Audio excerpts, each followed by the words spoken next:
Today I will show you how I printed these on the gel plate with very few materials.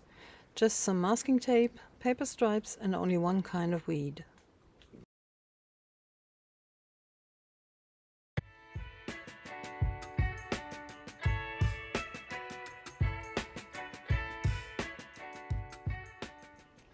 Hello jelly fans!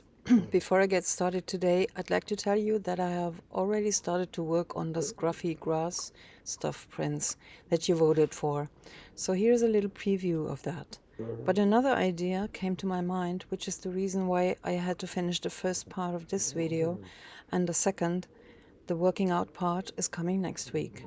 So the scruffy stuff will come in 2 weeks, and afterwards also the rust sessions I want to make. Thank you all for voting, and in general, thank you for all of your wonderful comments. I really appreciate them, no matter how short or long they are. Thank you so much. So let's get started with this week's project, in which I print with only some stripes of masking tapes and paper, and one of my favorite weeds. As often, I will print with the golden open slow drying paints, but you can print with any acrylic paint. But in this session you will see why it is so nice to have a lot of time while the paint is slowly drying. I'm starting with a Van Dyke brown hue and spreading out a very thin layer on my A4 size gel plate. I have put an A4 sheet underneath the plate because I want to work in that space to create a more disrupted frame. You'll see what I mean in a minute. I'm taking a little more of the opaque paint because that layer was too thin. With the regular acrylics, that thin layer would be dry in a few seconds and you would have to use a second layer to pick it up. And I don't want that. I'm showing you a little slow-mo here to show you how I rip the masking tape to represent trees. And that is a very spontaneous design, which I like. Here I'm putting another top of the trunk on there. You just have to see that you rip it in a way that it gets from the bottom a little larger and make it thinner to the top. And you can already see that I have some problems with the masking tape staying on there. So as I just want the masking tape to pick up some paint for the trees, I might as well take them off immediately afterwards again. And I'm sorry again about any sounds you would hear from my dog snoring, or the trains in the background, or some birds, or whatever, but I just have to record outside today because it's such a beautiful day. And my dogs always have to be near me all the time, and I want that too. And as I'm fiddling with the masking tape here, I have the thought that I could have put the masking tape on the paper directly, but I wanted the structure of the tape underneath to show as well.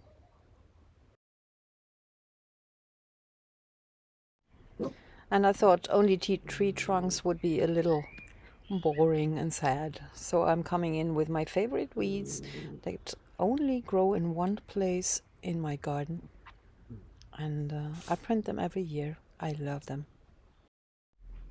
And I'm printing on a Fabriano sketch paper that is 30 by 40 centimeters, and it's larger than the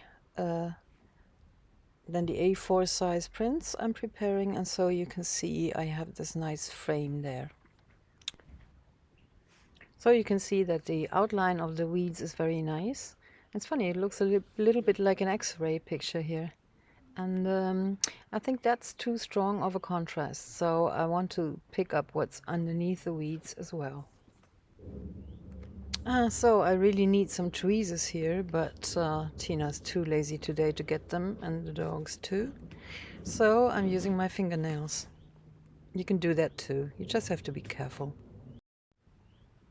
And also with regular acrylics you couldn't do what I'm doing now. I'm picking up the gel plate and registering it, and that works quite well, and it's still printing very well because the paint is not dry yet.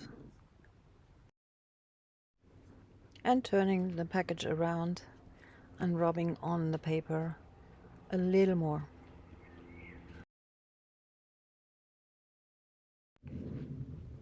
So this is quite nice for a first print of the day. It's better than it was before, and it's kind of nice, but this one I will not be working out. But you can see how I worked the frame out. That's what I actually wanted to do with all the prints today.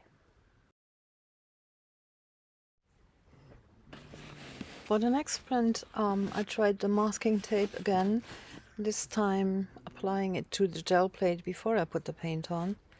But after a little while I thought, oh well, I'll just take paper stripes, because I know they will stick to the plate. So I'm ripping apart some paper stripes, and that's even more spontaneous than the masking tape, and it doesn't have that one sharp edge. So this is very intuitive what I'm doing here. Again, just trying to get thinner to the top of the tree, and that's all. And I already like it much better than the masking tape. And you can see the trees sticking out, or the roots, underneath the prepared frame area. And that's also wanted because I'd like to try, I'm just, testing what interesting frames can be made. It's fantastic how this dog is trying to sabotage my recording. At first I wanted to combine, but now I've decided to take off the masking tape trees and work only with the paper.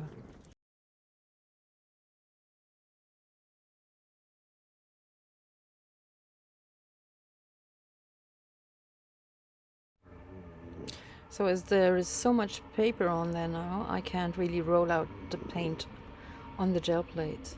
What you see here on the right is a transparent silicone mat, and that's so perfect for rolling out any kind of paint, because it's so easy to clean and it still looks super fresh and clean afterwards.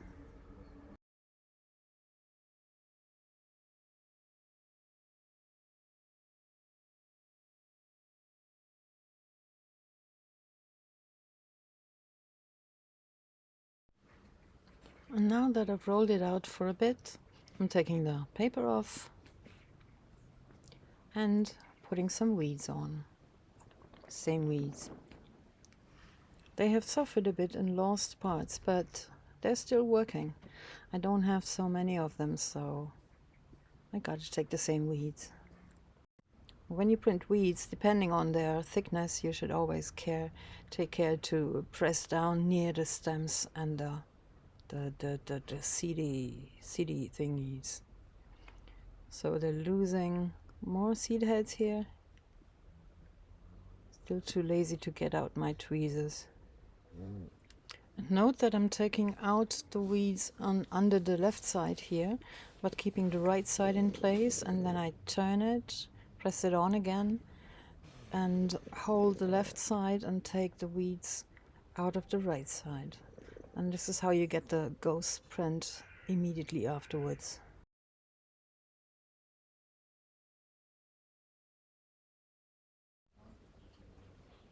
Now I'm taking off the printing paper. The frame's nice. The weeds look nice, but there's so much contrast in the trees there. And look at in the middle here. There's a column of little air bubbles or something, and I wonder how that got there. I will find out later. So now I'm thinking I'll make a pattern like with the ribbon I just showed you, but then I'll change my mind about it. So I'm spreading out the transparent red iron oxide, another forward paint by Golden, still the slow drying paint, and it's mixing a little bit with the black residue, which I love, and always after a few prints it gets more and more nice. So what I'm doing here is I'm putting all the weeds that I still have on. I even grabbed some old ones that I have dried, because I want this to be the pattern inside the trees too.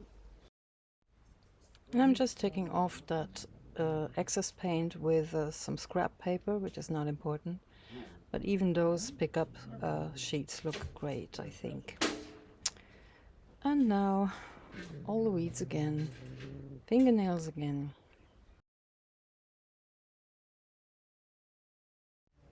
So the red weeds are gonna fill in anywhere in those trees because I just covered the whole plate with it. And look at that. This is stunning. That was a gorgeous idea. I'm glad I didn't stick with the ribbon. This is so exciting. Look at the movement. It's great. Sorry for being vain, but I think this is one of my best prints I ever made. And I'm not going to work this one out at all because I think it's just perfect like this. And I don't want to overwork it. What do you think? And I also love the bubbly column in the middle. For the next print, I'm putting on just a little of the black because I wanted to mix it with the main color again. And I'm taking off some paint on the side, on the outer frame of the A4 sheet. And when you do that with a baby wipe, you really got to take care that you get everything up with a dry tissue afterwards. Otherwise you will have those smears on the side that you don't want to have. So I'm working with a transparent yellow iron oxide again. They don't make it under 4 words, these people at Golden. So I'm mixing these 2 colors. And another ingredient, I want to keep it simple, so I'm just adding some water drops. I'm picking up some water drops that are too large for my liking. And I'm not going to print any trees this time, I'm only going to print the weeds.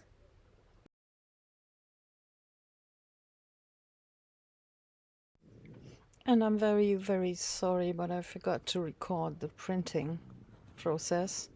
So here is the result, and I'm really sorry, but you saw me printing the weeds and the ghost print of the weeds, and this is what the water does when you sprinkle it on directly on the gel plate, which is very different from what it does when you sprinkle it on the printed paper. And I'm taking off some paint here because I'm gonna add a moon later. But that's in the second part of this video. For the next print, I'm not really sure, but I think it's the transparent brown, not the Van Dyke, but the transparent brown or iron oxide. Yes, thank you, Devi. So I'm spreading that out and doing pretty much the same here as I did with the one before. And then I suddenly notice it. Those little bubbles. There are holes in the gel plate. I never saw that before, so I guess if I don't want them in the print, I gotta use the other side. That's funny. I wonder how they got there. Maybe I used some sand or something that got stuck in there? It's a little hard to see on the camera, but this time I want to try picking up some of the weeds and taking the ghost prints, and some of the weeds I'm not taking the ghost prints, means I'm leaving them on there. So I have a mixture of both effects. See, I'm only picking up one of these weeds on the left side and the same on the right side. I'm only picking 2 of them and leave the other one on there. And printing that again.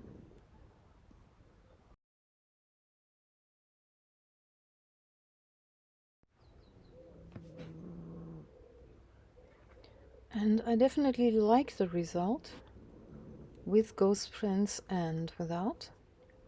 And the water is the same effect, very nice. And maybe it's a little too busy, but I quite like it. So I still have the ghost image on there, which I want to pick up with the yellow color that I used before. So I'm taking off what's left of the seed heads, and I have to wait until it's dry. That's with the golden open slow drying. It usually takes like half an hour or so, or you can hair dry it. Putting on what's left of the little broken weeds that I destroyed, but they're still working. So when I pick this up, I'm taking the ghost print too. Oh, Tina got out the tweezers. Wow. So I'm printing the ghost print too. And what you see is a very faint image of what was on there before. And while this is still wet, I wanna put a moon on there. So I'm just putting on the masking tape roll and wiping the inside with a wet with a baby wipe. And that was wonderfully. Only I flunked a little down there, but I can repair that. So I printed on some weeds directly, which still had the paint on. You can hardly see it. I'm also scratching some weeds in there with the tweezers. And this is quite interesting. And it'll look nice when I work it out. See, the wiping away of the paint on the paper you can only do with the golden open, as well as they stay wet on the paper for a little while. For the next print I'm gonna try a little different effect. I'm putting on the same paper trees that I've used before and spreading out the Van Dyke opaque paint, and it does work with the paper on. Takes a little longer, but it does. And as this time I am not taking off the paper trees before I print, you can see that they have a great structure, and I'm also sprinkling that water on a little later, so also that effect is different. And I'm also again trying to pick up some of the wetness in the paint, and it works a little bit. And I think it's amazing, the difference of the effect of the paper trees. Really. I mean, this is like a colograph without having to make a colograph before. So try trees with the paper. It's worth it. And this is actually, for the next print, what I wanted to achieve is getting an outline of the paper trees. And I'm picking those up, and they're already dry. I'm picking those up with a transparent red oxide again. I'm pulling off the paper, and while that paint on the paper is still wet, I'm sprinkling on some water directly on the paper. You probably know that effect, which is again very different from what I did before, and I like this effect too.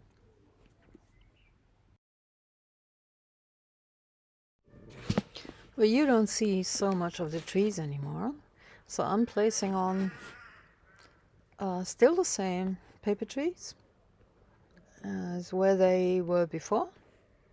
Actually, it would make a nice collage as well. Look at that. But that's not what I planned on. And then I prepared the gel plate with another color. And that is the transparent brown again, which goes very well with the red when you print it onto each other, I found out. So now this time I'm using that lovely ribbon to make some patterns there. And I'm picking up the excess paint with some scrap paper and then placing on that on the print. And you can already see it works well. So I'm taking that off. And sure enough, this is quite nice. It needs a little workout, and maybe it's a little too busy for my liking, but that's okay. So I'll leave you with this for now. And the next part is gonna be the working out of all of these that I made today. And I hope you'll join me then. Very happy with what I did today. And yeah, see you next week, hopefully. Bye.